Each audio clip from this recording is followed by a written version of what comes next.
niya. Kumuha lang ako ng product, pero parang okay lang. Para lang mapagbigyan siya. Pero this time po, nung time na pumunta kami sa bahay ni Tita Susan, actually, parang sa akin lang, ano lang gusto ko lang makita yung product. Ano ba yung product? Pagbigyan lang sa Pero nung time na nandun po ako, actually, medyo pagod din ako nung time na. Kasi libre nga daw ng sabi niya, punta ako kasi libre daw ng pahit-pahit. So sabi ko, sige, try ko nga, baka okay. So that time, sabi ko, parang narinig ko yung pagod ko kasi everyday ko kasi meron po akong anak na autism Ano siya, super hyper po siya talaga. Kumbaga parang lagi siyang lack of sleep. Kaya isa rin si reason kaya ako curious sa product kasi nga gusto kong ma-address yung anak ko din kasi nga ayaw ko talagang matulog. So yun din yung isang reason nun kung bakit gusto ko ano pa meron sa Somalderm na yan. Mas ang ano po nun, kung tayo nandun na nga kami sa bahay Tita Susan, so parang nakita ko yung product, na-amaze ako na parang sabi ko nga, sige, why not? Try ko naman. Kasi sabi ko, this time, natagal ko na hindi nag-join. Pero siguro dahil sa product, kaya gusto kong i-try. Then, nung time na nasa house na, kinabuka, nasa doon night, kasi ako yung taong sabihin natin balidosa sa skin, talagang sa skincare. Ano po ako, at once a month, twice a month, talaga pong binibigyan ko yung time ko na sarili ko na magpunta sa derma or something, magpa-facial lang. Tapos, naglagay ako kasi sabi ni Dr. Arlie, sabi niya, pwede rin lagay sa face. Tapos, di ako naman, before matulog ako, naglagay ako sa face ko.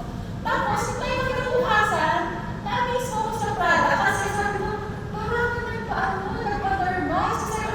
Tapos, nag-message ako kay Tita Eddie, natin pa kayo picture kasi ni-screenshot ko yung sarili. Tita Eddie, sabi ko, ang ganda ko. Parang punta ako sa kanya. Kasi sabi ko sa kanya, sabi ko, hindi ko na nagpa-derma. Kasi sabi ko, sabi ko sa kanya, parang glass skin. Parang glass skin yung skin ko. Natuwa ko kasi mag-feel mo yung every time na magpapa-skincare ka. Parang yung nag-effect kasi parang feeling mo talagang fresh na fresh, glass skin ka. So doon ko nakita sa Somalderm, sabi ko, bakit ako mag-spend ng 5,000 every session or 6,000 tapos 1 day lang yun? Kasi sabi ko sa Somalderm, parang parang ko siyang bitbit at every time pasang dito or ano. Sabi ko, amazing siya para sa akin. Tapos ito po, meron pa akong nangyari sa akin aksidente kasi yung alam ko, nagmamadali ka, siguro 4 AM, gising na po ako noon. Kasi sa pagpapadali ko, yung hot water, ang bilis ko kasing ilagay doon sa thermos ko, pero hindi ko alam, open kasi yung kanyang takip. Siyempre yung lahat ng moist niya, mainit talaga, grabe. Tiniis ko siya hanggang sa may ibaba ko kasi naka-up yung kamay ko eh. Pero parang alam niyo yung hero na talaga siya. Pero bakit ko parang amazing, walang nangyari. Makita ko yung picture. Talaga hindi ko siya maibagsak kasi nga pag binagsak ko siya, ang pangyayari, baka tumalsik sa face ko. So, tinry ko po siya ilagay kasi sabi ko, parang naisip ko, sabi ko, parang challenge ko sarili ko, sabi ko, try ko nga itong Somalderm na ito, tingnan natin kung mag-work. Kasi wala naman ang turo sa akin, pero parang explain lang sa mind ko, na-try ko nga. Tingnan niyo po, magang po siya, tapos, Wow. sarap lang. Dinocument ko po siya eh. Kasi sabi ko, titingnan ko yung proof kung anong mangyayari talaga sa ano ko. Magang-maga po kasi siya, namaga siya. Tapos talagang maga pong ano niya, tapos namumula. Ayan na, namula na siya eh. Redness na, nandun na yung redness niya. Tapos ang na-feel ko, mag-blister na siya, magwa-watery na siya, at the same time, tutubig siya, tapos susugat na. Pero amazing po, hindi siya nagsugat.